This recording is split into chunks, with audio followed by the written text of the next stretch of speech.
Let's begin the webinar. Yep. All right, looks like the webinar is being recorded. Hi everyone, I'm Ashwin Kumar. I'm a CEO and co-founder at Mesh. We'll talk about Mesh at the end, but in the beginning, let's focus. I think we're all kind of excited to talk about how do we be productive while working remotely. And this isn't something. It's not about. I saw some comments in the chat like I work 18 to 20 hours a day.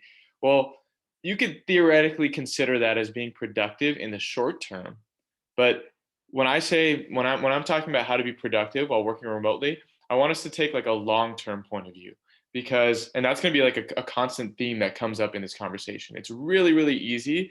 It's actually really easy to work while remote, right? Like versus the office. It's easy to just get lost in the constant, typing away at the computer. So a lot of this talk is how can we sustainably work productively for a long period of time while working remotely over a long period of time. So a little bit of background on me. Who am I? So I studied business administration and computer science from UC Berkeley. That's a school out in California in the United States. That's where I was born and raised. I taught the SAT and ACT, which are basically, I'm not sure if that's known globally, but are basically kind of like entrance exams from high school into college. I taught that for 3 years during my time at college, in college. And then after college, I joined a big company called Workday in the software industry for about 3 years as a product manager. And at the time of being hired, I was their youngest product manager. So that was something I was pretty proud of. During that time on the side, I think it's good that we all do things that we're passionate about, even outside of our work. So something I was passionate about was supplements. Like I've always been involved. I've always been focused on how can I bring out my best self? How can I be the most productive, optimal version of myself? Which is why I wanted to give this talk.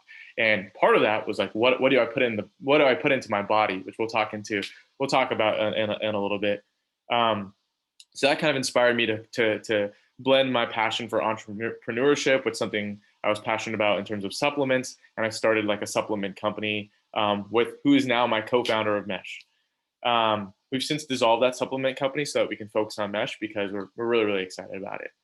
And then lastly, on the fun side, I'm a lover of sports, specifically basketball and volleyball. I love traveling. I've been to 14 plus countries. And I love self-improvement. It's my driving center, and it's going to influence a lot of what we talk about today. All right. I'm not sure how to monitor the chat, but I think chats are coming in. I'm not sure. Mina, feel free to. Absolutely. We are monitoring the chat. Don't have to worry. And Okay. we will take care. And in the meantime, guys, if you have any questions, please ask in the Q&A section. We have a question and answer section in the end. We will just answer all your questions. So don't worry. Absolutely. Absolutely. So why is this talk important? Like, well, why should we care about productivity in remote work? Well, here's some stats. 22% of the U.S. workforce, and I know this is a global call, but here's the data I found for the U.S., and I assume similar data could be applied at a global level, is expected to be fully remote by 2025. So within the next 5 years, that's over 1/5 of the U.S. workforce, which is pretty crazy, which means this is double the pre-COVID numbers. So for like numerically, that's 35 million Americans that are expected to be fully remote by 2025. Which is a pretty staggering statistic. If we apply that at a global level, I know we have people on the call from India and other countries. I'm sure like it's hundreds of millions of people that are going to be fully remote. Another study that was done shows that 80% of employees expect to work remotely at least 3 times per week post-COVID. So again, this is a study that was done, I believe, on the U.S. workforce. So what that means is really that the hybrid workforce is the new normal. So we have this large new chunk because of the pandemic, that we have this large percentage of people that are going to be fully remote. So sure, many of you on the call kind of know where you're standing on that side of the fence. And then we have like the vast majority of people that will be remote like sometimes, They'll be going into the office sometimes, and they'll be working remotely sometimes. So this is what's being called the hybrid workforce. Hybrid meaning a mixture of in-office and remote. And that is the future. That's going to be the new normal. That's what the pandemic has done. And I think that's really, really cool that we are now, it's now socially acceptable that we have that flexibility to work from home in general. A large majority of companies are adopting that mindset. And then the last big statistic I have here is 87% of employers anticipate prioritizing tech and digital infrastructure investments to support sustained work. That's like 87% means like almost everyone surveyed. And this was a big survey done by the Boston Consulting Group, which is one of the biggest consulting groups in the world. They found that almost every employer that they surveyed is going to be spending money on investing and supporting sustained remote work. So that affects this whole audience in two ways. One is like, I know that there's a lot of entrepreneurs on the call. So obviously that means, money is going towards investments in remote work. So that's something to think about. And so that's one way. That's one way it affects us, is like knowing that people are going to be spending money. It affects those of us who want to build companies and build products that capture some of that increased budget and increased market. And the second way it influences us as founders or team members or leaders of our respective industries and companies, even just as individual contributors, is knowing that the vast majority of companies want to invest in this area. So your company or the team that you're working for, the company that you're working for, should probably be doing the same thing, and shouldn't be just reliant on all the old tools that they were using maybe previously, like when they were in the office. Either you as a leader who is as a decision maker should be trying to figure out how we can invest in sustained remote work and remote work productivity and keeping our employees engaged. Or if you're not a decision maker, knowing these kind of statistics, you should feel confident to encourage that out of your decision makers. Like, how can we invest in better tools because I'm feeling burnout or I'm feeling disengaged, things like that. That's why I think that this talk is really important. Minak, are there any questions that you want to interrupt me with? I see a couple coming in. No, it's all right. You can just go on. We'll just answer the questions in the end. Okay, sounds good. So this talk will be focused around two kind of different topics. One is individual productivity, and one is team productivity. And I'm going to start with individual productivity. Individual productivity is how can I personally be as productive as possible during remote work over the long term. No 18 to 20 hour work days. I'm talking over the long term. And why no 18 to 20 hour work days is because that is a recipe for burnout. And that is the key thing we're seeing. That the key thing that all the data and studies are showing out of remote work is that burnout is high, turnover is high. So we want to make sure that we do so in a sustainable way. And the second thing we're going to talk about is team productivity. How do we keep our employees, our workforce, our teams productive over a long period of time and make sure that remote work is sustainable? So we'll start with like two principles that are going to guide everything that I talk about. And it's philosophy. These are principles that guide my life, but also principles that I think are pretty well known to guide business in general. And I think we can apply them again with everything we talk about in terms of productivity. One is innovation and one is sustainability. So think about for business. These are the two core principles, right? You always need to be innovating in a business, and you need your business to last. You can't do something really innovative that lasts for 2 weeks and then what, right? You have to be constantly innovating, and you have to build something that's sustainable. I like to think of individuals in the same way, like how we operate. I like to think that we should be constantly trying to find what works for us, what makes us feel good, what makes us the most productive we can be, if that's what you care about. And then I find that sustainability is another key principle, that we need to be finding these things that work over the long term, not the short term. Like, how do we make all these different things that we've tried? We like this, we don't like this. How do we make that last? So those are the two principles that are going to be flowing in and out of this conversation. So we'll start with individual productivity. So some of my tips and tools. Individual productivity is something I focused on for like 10 years now, like religiously focusing on individual productivity. So I've read all the books, studied all the tools, and here are just some systems that I think apply best for remote work. And here's some tactics. So systems wise, here's some things that have really guided me in general, but particularly I found important during remote work. And I've seen this in my peer group, my founding team, at work. The people that were the highest performers, they all followed similar systems to this. Back when I worked in the industry. So one key thing is, if you have to say it twice, write it down. I think that's really important for, like, especially like decision makers and leaders. The second you find yourself saying something twice to your employee or to someone that's asked a question, I think the best thing to do is to write it down, because you are going to have to say it a third time, like most likely. So that's just a key system to just keep in mind to leverage. And the tool a tool that kind of translates into the need for a company wiki, somewhere where you can write things down and people can see and can build upon collective knowledge. And so that's typically referred to as a company wiki. And even if you're a small team of like 3 people, I still think this is important to have. Honestly, even if you're a solopreneur, if you're a one-person team, writing these systems down, or writing these things down that you've often had to communicate in some sort of wiki is really important. And on the right side, I've started to list some tools that I think go along with these systems really well. And for me and our company, and companies I've worked with in the past, our wiki of choice is Notion. It's an up and coming tool, really sleek, really easy to use. I would check that out, and it's fairly cheap. So I would check that one out.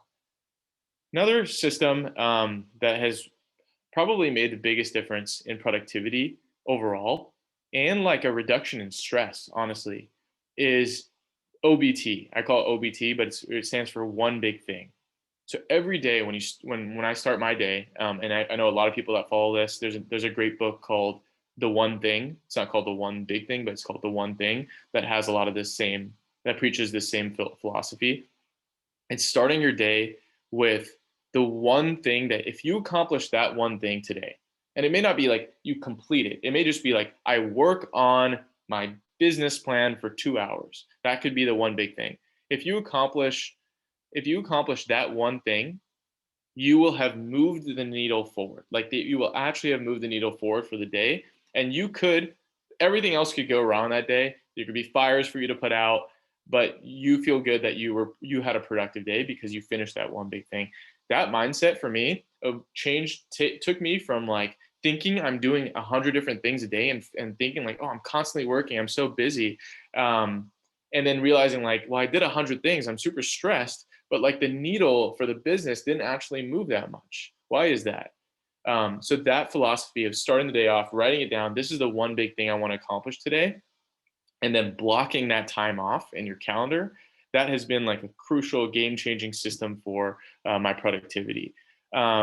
And that's why at the bottom here, you see use calendar to block off the important stuff, and you see tools. The second tool is calendar. I really think you should use your calendar. Now, on the note of calendars, I know there's basically 2 kinds of people. There's people that like calendars come naturally to them. They live by schedules. And so this is like easy. Oh, use a calendar? I would love to use a calendar. I'd love to live my life on a schedule. And then I think there's the other half of the population that's not like that. Like, I hate structure. I don't like to put things in place. I like to go with the flow. Well, I'll tell you that I'm actually the latter type. I'm that type that likes to go with the flow by nature. I don't like to schedule things. And so I don't think you need to, if you're like someone like me, I don't think you need to plan every minute of your day. For some people that really works, but using your calendar to block off the important stuff, for example, your one big thing, you have to block that time off on your calendar so people can't steal that time away from you, and you make sure it gets done. And then using the calendar to block off some of the important stuff, like some of the tactics that I'm going to talk about in a second, that keep you like mentally clear and happy. Those are really, really important things, especially during remote work. And that's kind of a benefit of remote work, is that it's a huge benefit of remote work, is that you kind of have full control over your time to some extent. So blocking off those times for yourself, which is not something you could always do in the office, right? If it's 3 p.m. in the office and you want to call your friend, you can't really do that. Everyone's watching you. Your boss is watching you. But something you can do with remote work, and there's certain things, I don't think you should just slack off all day, but there's certain things that I think you should block off in your calendar that are really, really important to your mental health and long-term sustainable remote work productivity. So if you have to say it twice, write it down. I would use a company wiki like Notion.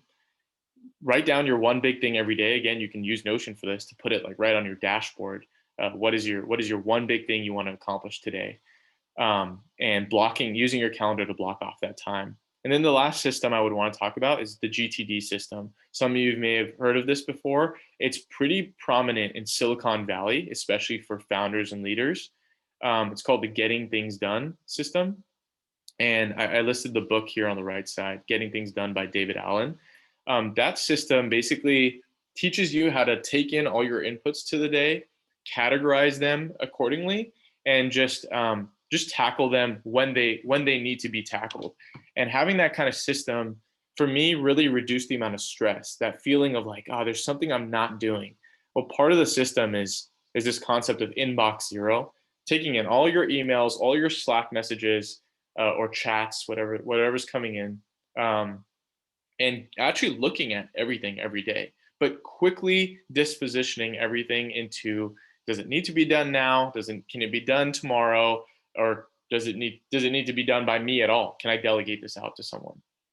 And going through that system every day, and following that system that you read about in the book has been really, really, that and OBT, one big thing. Those two things, if that's all you take away, like you will instantly become, I think, more productive and less stressed. So those are some systems. Now, tactics. So those are the overall systems I think we should follow. And what are some tactics that like we can actually implement that will help us with being productive while remote work? I think the number one thing, and this is not necessarily in order, so I'll just go through each one. One is exercise. I think we've all heard the importance of exercise, but what's really, really cool with remote work is kind of what I was saying before, that you can block off that time in the middle of the day to go on a walk. You can't really do that in the office as much unless you work for like a really, really flexible company that allows you to do that.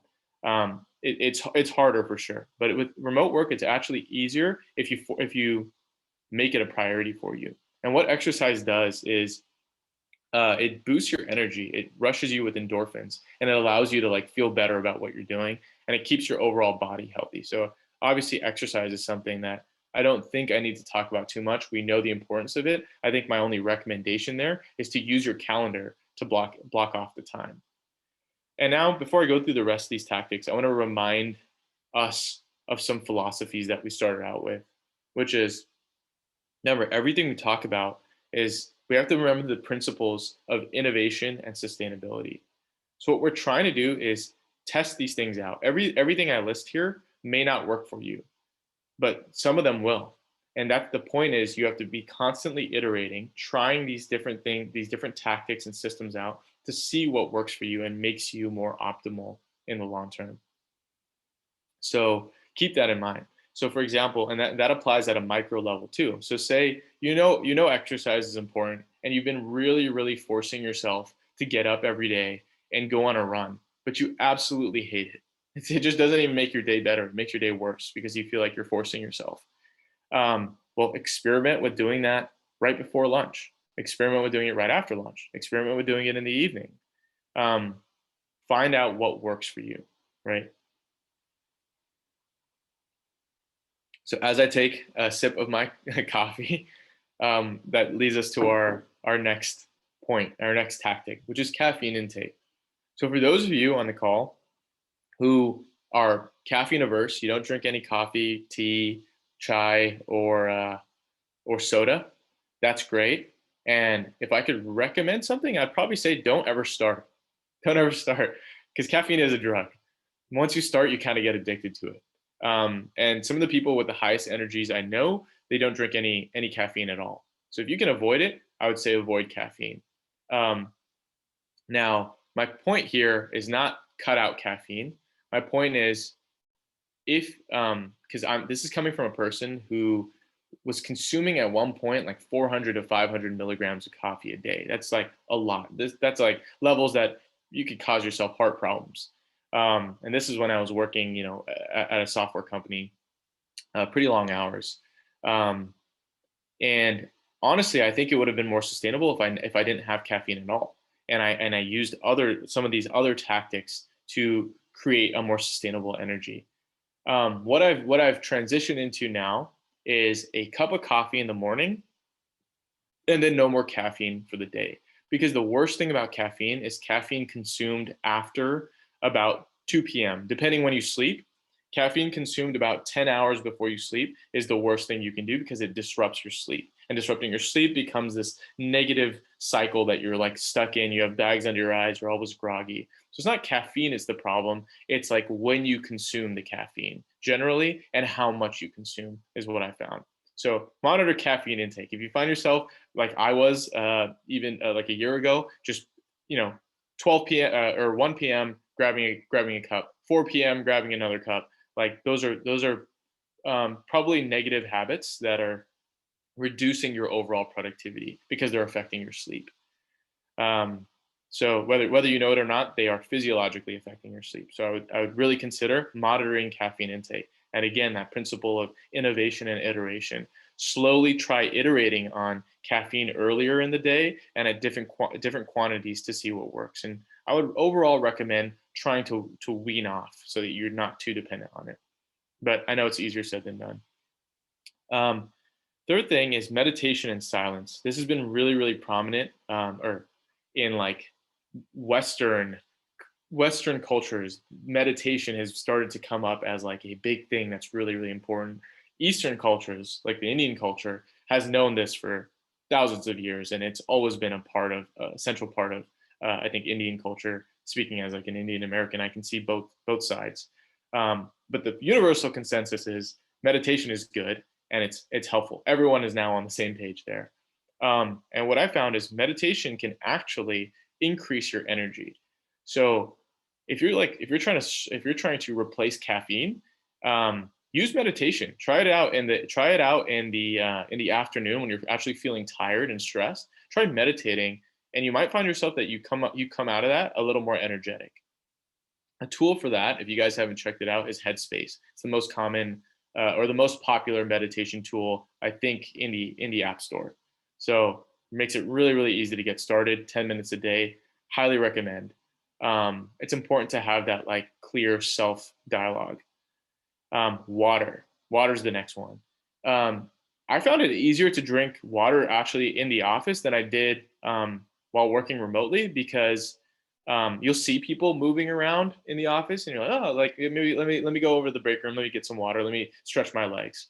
But when you're at your desk just working, and there's no one that you're seeing moving around, you don't know what other people are doing, you don't get these social cues. So I find keeping the exact amount of water you want to drink for the day on your desk, which is why I have my giant bottle here, and I try to fill this up. I just make it a goal to fill this up twice during the day. Having that readily accessible is a major key. You want to keep all good habits easy, and you want to make all bad habits hard. I guess I should have probably written that down as a system as well. So these are all these different tactics. You've probably heard a lot of this before. A couple of new ones that you may not have heard of before. So social time. Social time is really, really key in remote work to stay productive. And this theme is something we're going to talk about a lot in team productivity, but it's also extremely important at the individual level. And there's two types of social time I think is really important. One is in the middle of the day, call a friend. Use FaceTime or use a phone call. Call someone like maybe outside of work that you care about. Maybe call your wife, call your girlfriend, call your best friend, call your son, call your daughter. whatever, call someone, your mom. Having that social time really has a lot of mental benefits, especially when we're kind of isolated.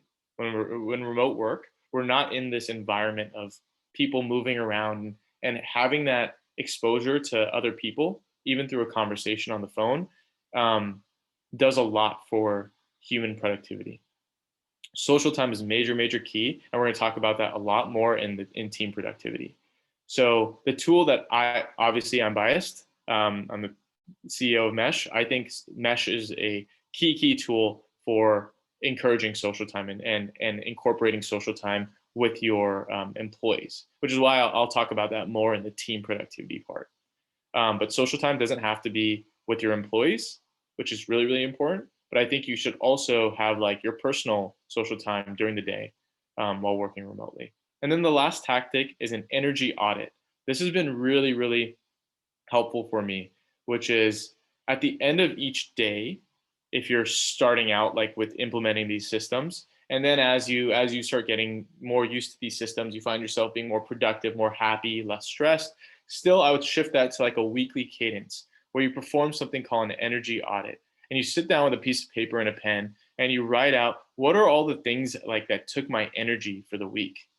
Like write it all down. What did I spend my time and energy doing this week? And then kind of rank each thing on whether you thought that was good for you and beneficial or not good for you. And think about whether you can cut that thing out or improve that thing out. So sitting down and conducting what's called an energy audit on an either daily basis or weekly basis, I think is really helpful. Pausing there, that was a lot.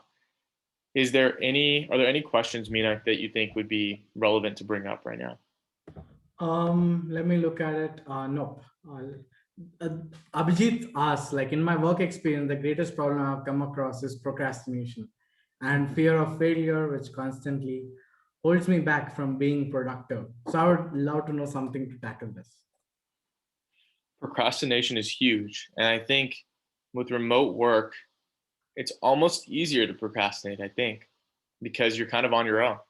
And procrastination really is a battle with yourself, right? It's you're playing against yourself.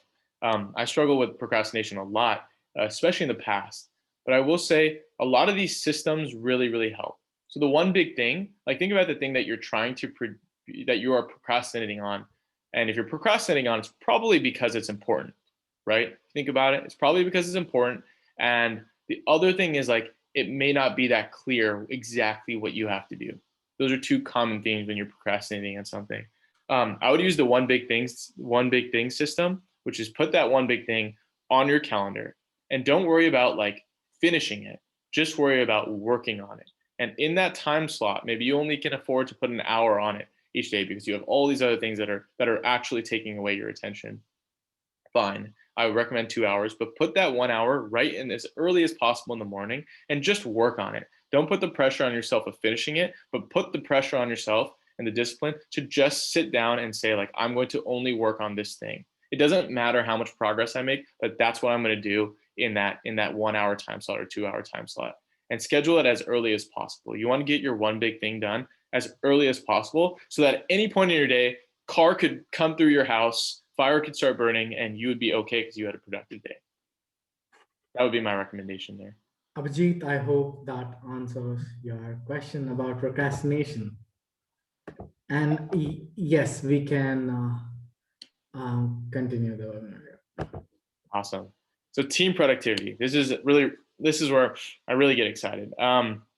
So remote workforce. What did we learn with like remote working? We learned that productivity is actually up.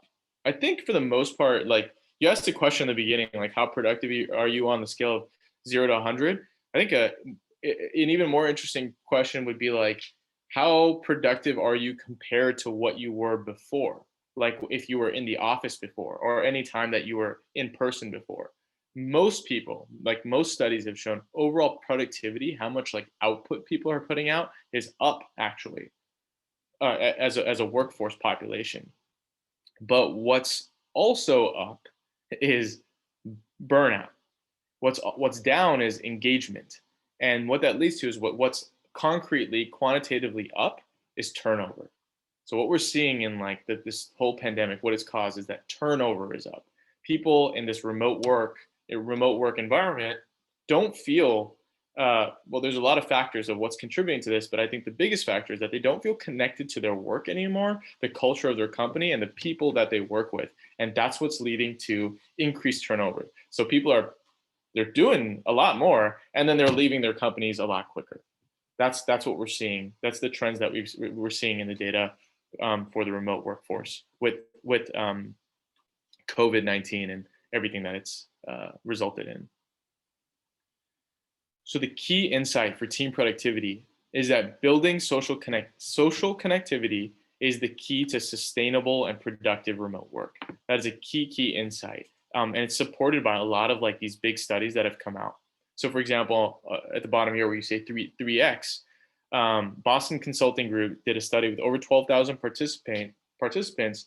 They found that employees who reported satisfaction with social connectivity are 2 to 3 times more likely to have maintained or improved their productivity on collaborative tasks. We also found an MIT study, 2,500 participants, showed that social time is critical to team performance, and it often accounts for more than 50% of positive changes in communication patterns. And then lastly, we had a survey on remote work conducted last year, like during the middle of the pandemic, and we found this company found 70% of employees mentioned that the joy of experiencing face-to-face interactions is the biggest draw for the office. And I think we can all kind of like look at this data and think to ourselves, like, that makes sense. Like the biggest drawback of remote work is not being able to have the social cues and social interactions, the hallway chats, and the feeling of presence of like working with other people. That's, I think, the biggest drawback. And then there's all sorts of benefits. I think that is the key biggest drawback. And that's the key insight that I think is the only thing we really need to focus on when we think about team productivity. Because overall, output is up at a team level. So traditional productivity is higher. It's just very short term. And that goes back to our theme of sustainability. Like the turnover being so high, like that's not sustainable. So the key to building sustainable and productive remote work is building a sense of social connectivity in your team. So again, if you're a leader of your team, implementing ways to keep social connectivity alive, which we'll talk about in a second, some tactics to do that, is going to be a major key for keeping your employees engaged with your company culture and each other.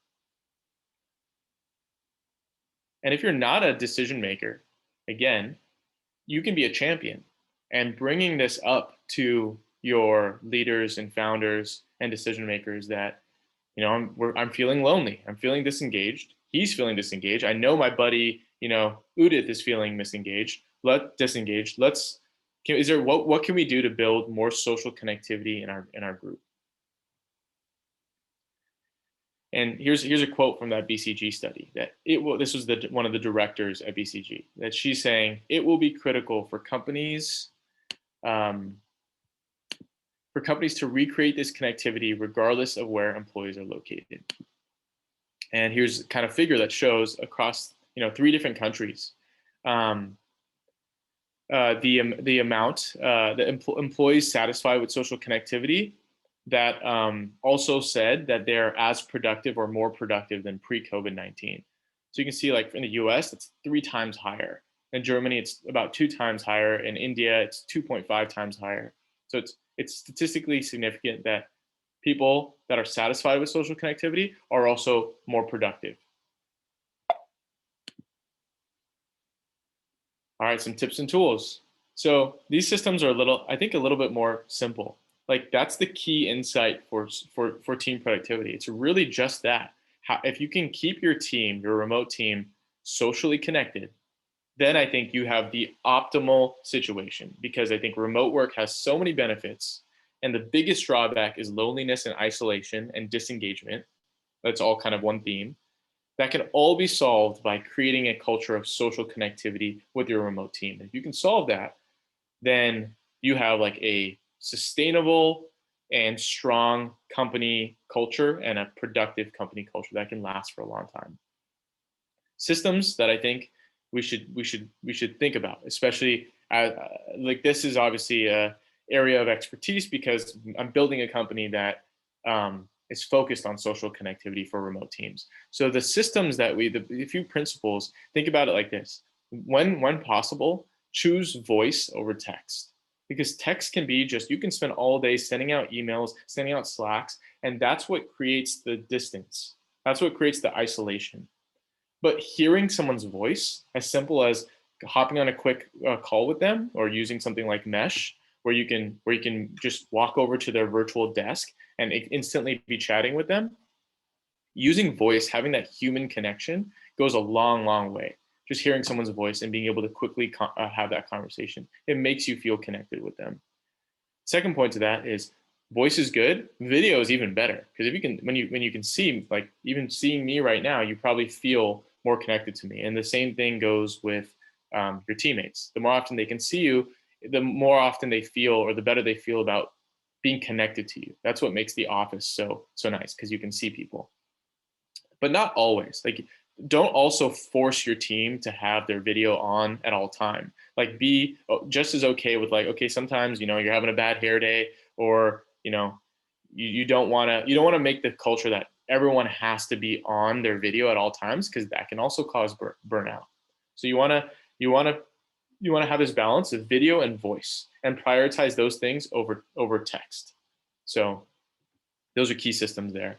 And then limit formal meetings. This kind of all ties in. Increase the informal chats that are happening. Use a tool like Mesh or something similar to create like opportunities for spontaneous conversations and quick chats, quick voice chats. Like, oh, what do you need to be done? Or, I couldn't figure this out, John. What are you doing to figure out this, to solve this bug, or things like that. Have those conversations that you would have in the office, where people would walk up to each other and have that chat. Try to encourage that as often as possible.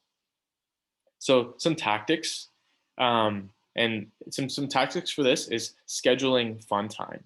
So some tactics for building this team culture is scheduling fun time with your team. At the end of the week, at the end of the month, at the end of each, it's like for 30 minutes each day during lunch, have like scheduled times where people come together and have like some sort of event, a happy hour, a social, play games, talk to each other. At the very least, talk to each other. That's what creates social connectivity. And make sure it's not about work. It needs to be fun time. That's what creates the connectivity between employees. And then what's also been really, really cool, and something that you can use Mesh for example, and you don't have to use Mesh. You can hop on a Zoom call and do some scheduled co-working time where you guys feel present, because that's so key to the office. You feel like you're all there, you're all working maybe on different things, but you're all working together and you're all on this video chat, and you can say, so you can have a quick call out to someone. And that, trying to recreate, the theme here is trying to recreate the most important parts of being in the office. And the most important parts of being in the office is the presence and the social connection. Right? Now, some teams are like totally on different time zones. In that case, still do this. The scheduled fun times, like there's got to be times that you can find where it works out for all time zones. Maybe it ends up being that like your team in India is doing, is going on the happy hour social, end of week social at their morning on Friday, and the rest of your team is going at their lunchtime, and everyone else is going at like towards the end of the day. That's okay. Like find the time that works for that everyone can kind of make it, and schedule those events. And even for teams on different time zones that want to try to implement scheduled co-working time to some capacity, if you can't get the whole team together because the time zones don't work out for like an hour block of co-working on a daily basis, then use a buddy system. So maybe this group, like here are all the people that are located in Romania, here are all the people that are located in India on my team, and here are all the people that are located on the West Coast in the United States. Like have those people, but like schedule co-working time with each other, and they may not even be on like direct teams, but then they're going to start to form this connection, and even these cross-team connections are pretty cool to have in your team environment. So some tools, Mesh I think is great for this, and I'll show you kind of guys what that kind of looks like. Google Mail, Calendar, and Drive I found to be the best tools for managing work. Slack, I think, is optional. If you can use a combination of if you can like use note, like just email for your formal, like your formal written communication, and then just have everything through Mesh or Zoom, like in terms of voice and video chats. I think that's really, really productive. And then I would say only use Zoom or like Google Teams or a traditional video conference solution for large meetings. Like, 10 plus people need to be involved. And it's like more a presentation. If you don't need to, if it's not a large meeting, you can use things like Mesh or, other tools like that for just quick collaboration. And with that, now we'll kind of talk about how can Mesh be used for social connectivity. If social connectivity is the key to sustainable remote work, what tools can we use to instill that? Well, obviously, as co-founder of Mesh, I'm going to talk about how Mesh can do that. And we've designed Mesh for exactly this purpose. So there's two ways that I think you can use Mesh to instill social connectivity. The easiest thing is virtual events and socials. Have like planned social events at the end of the week, at the end of each week, and then maybe a larger one at the end of each month. These formal times that always will work, whether you're a completely distributed team, a hybrid team, or a team in different time zones. You can find time to plan like a specific end of the week or end of the month events, and Mesh is perfect for that. It's a virtual world where people can move around the space and talk to each other like they would in person.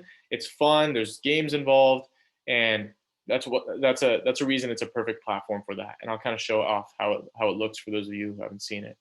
The second thing is you can use Mesh as like a virtual office or a virtual water cooler. This always on office that people can be working at their desk, standing at their virtual desk, and can move over to each other and instantly be talking to each other and video chatting with each other when they have a question. They can move into a meeting room and collaborate. They can share their screen and talk about things. So those are the two different ways. So one is like plan out events at like the end of the week, end of the month. And the next thing is like, how can you also use it as like on a daily basis to create that presence that you would have in the office on a daily basis? And that goes that's probably the best solution if you can implement something like that. And there's two ways you can kind of do that. Some teams are like totally on the same time zone. They're totally down to work in their virtual office for the majority of the day and be able to just hop in and out. You can see when people come into the office, see when people leave. For other teams, it's harder to do that. And what they've implemented is just a scheduled co-working time. Here's 2 hours of every day, or here's 1 hour of every day where we're going to hop into our virtual office on Mesh, and we're going to work together there. And we're going to be able to move around and talk to each other as we need. So certain people can go and break out into meeting rooms in Mesh and collaborate. People can walk to the break room and play games and bond in the middle of the day, and then go back to working. So you can schedule that time as well, and that's been really, really good for social connectivity. And with that, we can hop into a demo. Does that make sense, Mina? Absolutely. And guys, I think to show you Mesh. You haven't seen any tool like this before, and I can guarantee you that. I think what we should also do is we should set up like one room. We should ask everyone to join in. I think it can be a lot of fun. Yeah, we can do that. So I have a room open. If people want to join, I can send this. How do I send a chat to the group here? Yeah, guys, if you guys want to like speak with it, first let's just join in that room. It will be fun. Maybe a single glance. Let me tell you that this is how the future of remote working looks like, and what the 29 people who are live in this webinar will be at the forefront of what the future looks like. We'll see a glimpse and we'll be a part of it if you join the link from it. Absolutely. You won't see this, I'll tell you. Well, the first time I used Mesh, I was like, I've never seen anything like this before. It's fun. Most importantly, it brings back fun to those meetings, fun to the social connectivity aspect that Ashwin said. And see, Zoom meetings, I find, so the team was just testing out, playing around with it. And we are like, okay, we don't want to do Zoom meetings anymore. We want to do all our meetings in Mesh because it's fun. We can hang around. You'll see it live, guys. I'll just stop saying that because you'll see it live. And link to a mesh virtual office. I'm going to join in. I'm going to share my screen, join into the link mesh virtual office. You're going to see how it looks like in real time. By the way, this is the landing page for mesh. I'll just come back to that, but look at this.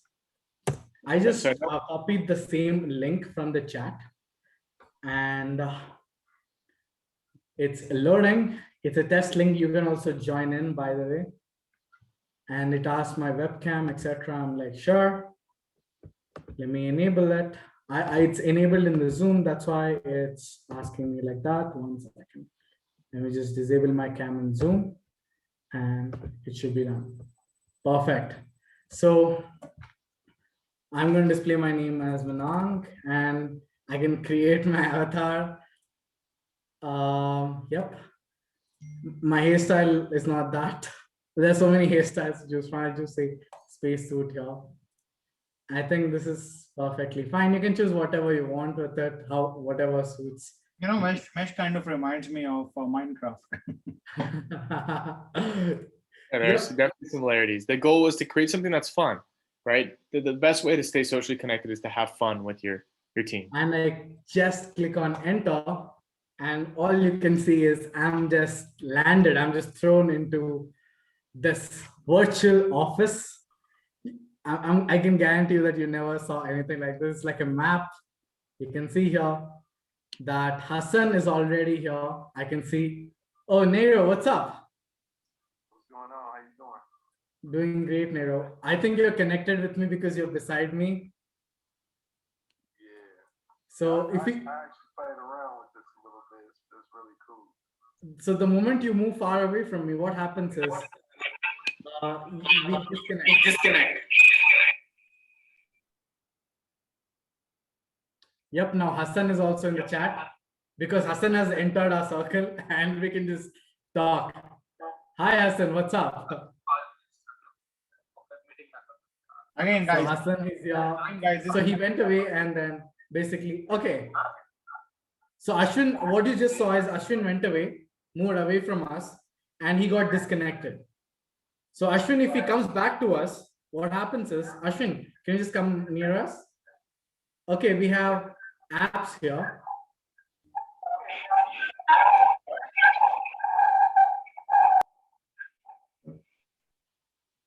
I don't want to come too close because we'll start to echo. We're doing a lot of like video in video, right? But I think we're seeing the general concept here is that you can move in and out of conversations like you would in real life. And as soon as you move close to someone, so close to someone's avatar, you're face to face with them. And you don't have to be face to face. You can turn off your video and you can just be audio chatting with them instantly.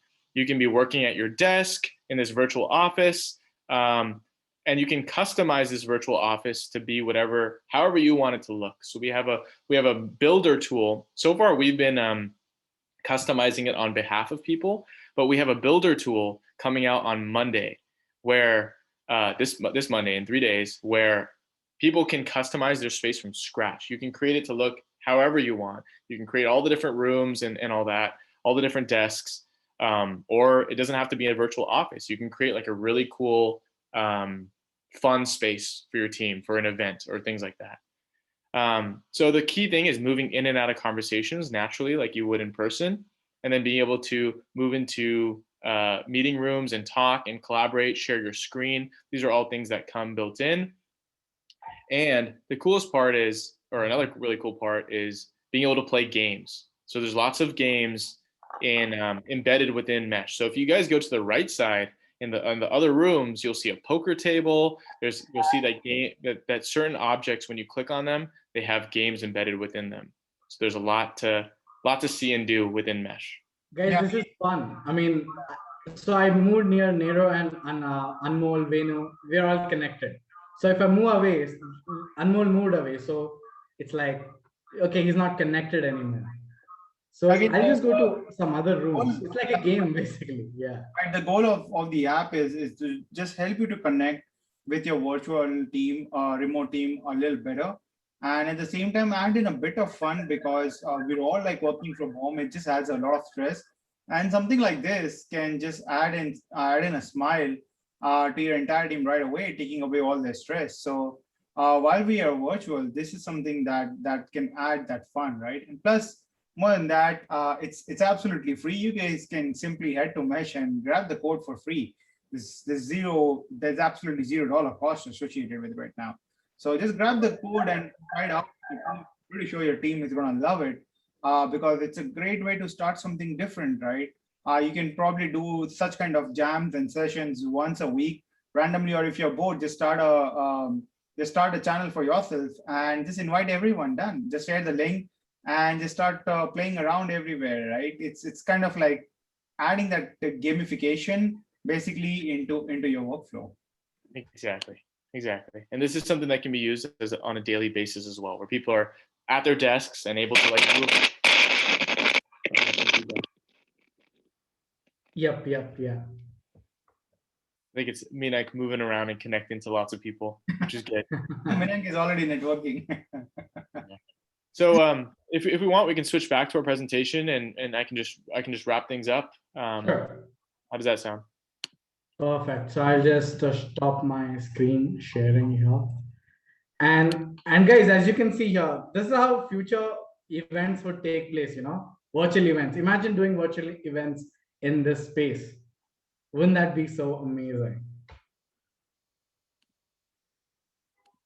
Exactly. So virtual events, a virtual office, Mesh can be used for both these things. But the key is having social connectivity in your teams and influencing or producing social connectivity in your teams. And to just wrap things up, as Minak and Udit mentioned, we have a lifetime deal going on right now on PitchGround. I don't know how much longer that's going to last. Not too much longer. You can get a free 1 year of having access to all our games. You can get that for free. A free space fits up to 25 people. Or if you want like the premium features of being able to share your screen, share out links, share your video to everyone in the whole space, and some other key features, you can buy lifetime deal licenses on PitchGround as well. I think it's what is it right now, Minak? $49 for 10 licenses, so 10 different people for a lifetime. And it's actually a license on the space that your Mesh space can contain. So it's not individual people, it's just how big your space is. Our website's there, and if you want to contact me, please don't hesitate to reach out. Ashwin at mesh.online. Absolutely. And with this, I'm just gonna share my screen and take you through the Mesh page. And guys, you can scroll down and you can grab the plan for free. Why don't you just play around with your friends? It's like a 1 year free license. It's like a one always on private space. Just go ahead, play around, use the $0 plan. And I'm sure you're gonna like it. As we just saw it, it's a very fun element for you, for your team, for everyone who wants to do their events, etc. And we have this lifetime license as well. Guys, imagine being at the forefront of all these things, virtual events, virtual offices, virtual co-working. These are all new concepts, guys.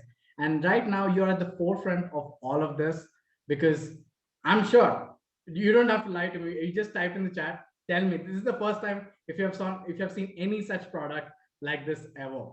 For me, before Mesh, I never saw any such product, but this is the future of co-working, guys. And right now, this is your chance to get in on a lifetime deal. That's a lifetime deal for just $49, and it's a stackable code. So if you want more people, you can just stack more people, and every stack code will add +10, +10, +10 people. You can just go on depending on what kind of usage that you're gonna have with Mesh. If you're just using it for your own agency, for your own business, then either one code or two codes would be enough, depending on the size of your business.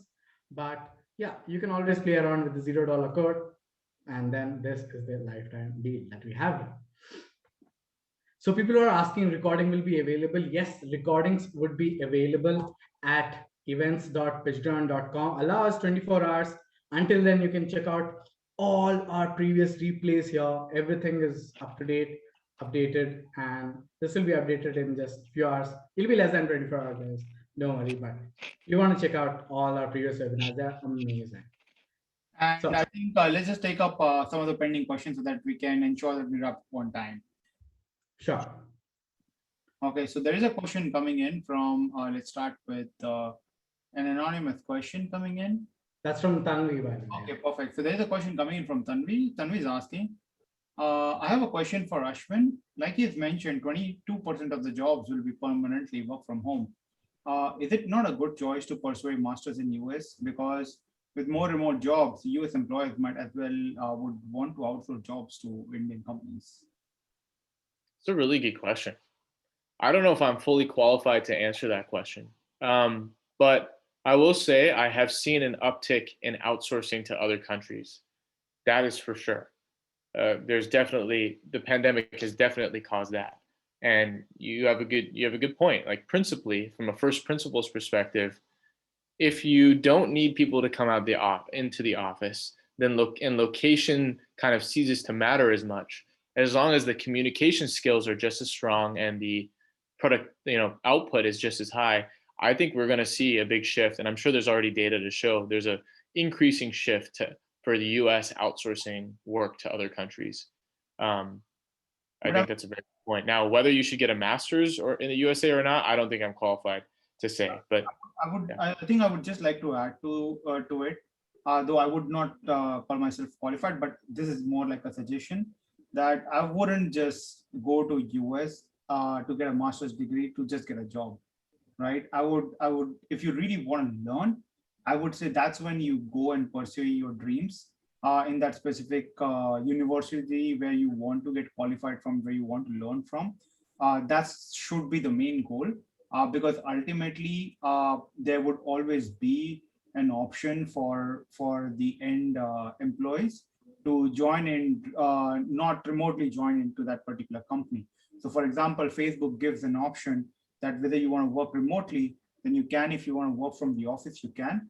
And then what they do is, if you want to work in the office, your salary depends upon that particularly. But what I would suggest is always pick work from home option, because you get the flexibility to really grow yourself, right? You could be like sitting in Bali and still working, right? That's the kind of life that all of us wants, right? And not just sitting in the office. You want to have the flexibility, so always pick that. But more than that, pick up a choice of university where you actually want to learn and pursue your dreams from there. Like if you want to pursue your dreams in marketing, then pick the university where you want to graduate from, and not just because you want to get job from there. So let's move on to the next question. It's from Ishita.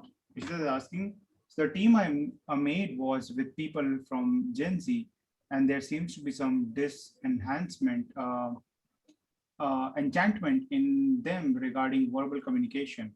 They prefer passive and indirect communication instead of live and direct communication. What do you think about that? Team I made was with people from Gen Z.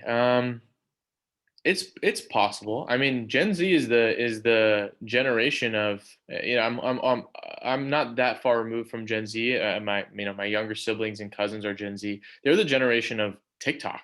They're the generation of Snapchat. They're the generation of live streaming, right? Of live streaming and chatting live. So I think that it's an interesting point. I think in general, they may not like Zoom. I think they may be particularly averse to long, boring Zoom conference calls. And so I don't think about Gen Z. I think they would be most adaptable and receptive to something like Mesh, to anything that you can make fun, that makes work a little more fun and a little more instant. I think Gen Z is one of the biggest aversions to like email, like long, slow processes. I think you can find that implementing ways to quickly communicate is going to be the best way to work with Gen Z. I can see that too. I can see that too within our own team as well. Yeah. Yeah. Hope that helps, Ishita. All right, guys. So I think, Minank, it's time to announce the winners. Absolutely. So this time it's pretty easy, guys, because from the Instagram, the competition is pretty less, by the way, because only Abhijit Tiwari tagged us on his stories. So if only one person is tagging on Instagram, then the one person wins. Absolutely. So Abhijit Tiwari, congratulations. You win the lifetime deal plan for Mesh. So if you're here in the, only if you're here in the webinar, by the way. So type in a hi or something so that we know you're in the webinar. And yes, Abhijit is here. He's typing thank you. So congratulations, Abhijit. What all you have to do is mail us to support@pitchground.com within the next 24 to 48 hours max, and wait, and our team will get back to you with the code for Mesh. Absolutely. Anything beyond that, if you mail us after 48 hours, I don't think that would be valid. But yes, mail us within 24 to 48 hours and wait along. Our team will get back to you with the lifetime deal plan of Mesh. Congratulations. And that's, guys, if you tag us in your stories on your Instagram, you can win. And the competition is less. Usually around 10 or 15 people tag. Right now it's just only one person. So yeah. And coming to the other questions do we have? In Ishita, we have answered your question. And can you text the email ID? Let me just type it to you, Abhijit. It's support@pitchground.com. It's as simple as that. And guys, we'll be hosting more Mesh sessions as well in the coming future. Like a fun event, we can just go hang around, talk, etc. And look out for community.pitchground.com. We'll create a separate section for Mesh if it's not already there, and you can just join us for the upcoming Mesh sessions that we're gonna have. So look out for community.pitchground.com, guys. We'll have it, and we'll just post link, and we can just hang out.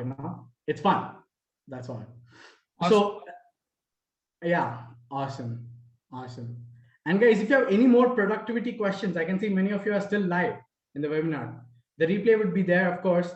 If you have any more productivity questions, please ask us in the comments. If not, I think you're already doing productive. If not, I think you've already done well. So Gennaro asks, what are some things you look forward for the future of Mesh? That is an interesting question. That's a good question. Thank you for that. Some things I really am excited about is on Monday, we will be releasing a map maker. As I said, you can fully customize your space. This is a huge feature. You can make your space look any way you want. You can embed videos, and you can make objects have different descriptions and tell a story. You can like really be creative there. Any object can have a bunch of games that we offer. So being able to fully customize your space, that's probably the biggest thing I'm excited about. And then other things I'm excited about is really expanding our virtual office capabilities. So being able to actually hop into a meeting room and have it be like completely private, hop in and out of those meeting rooms, increase the ability to share your screen better. Like we already have like share screen ability, but maybe like, collaborate on a whiteboard, collaborate on that screen together, things like that. So virtual office capabilities as well. Awesome. Gennaro, I hope that answers your question. So awesome, Gennaro. Thank you so much. And I'm just gonna stop the recording.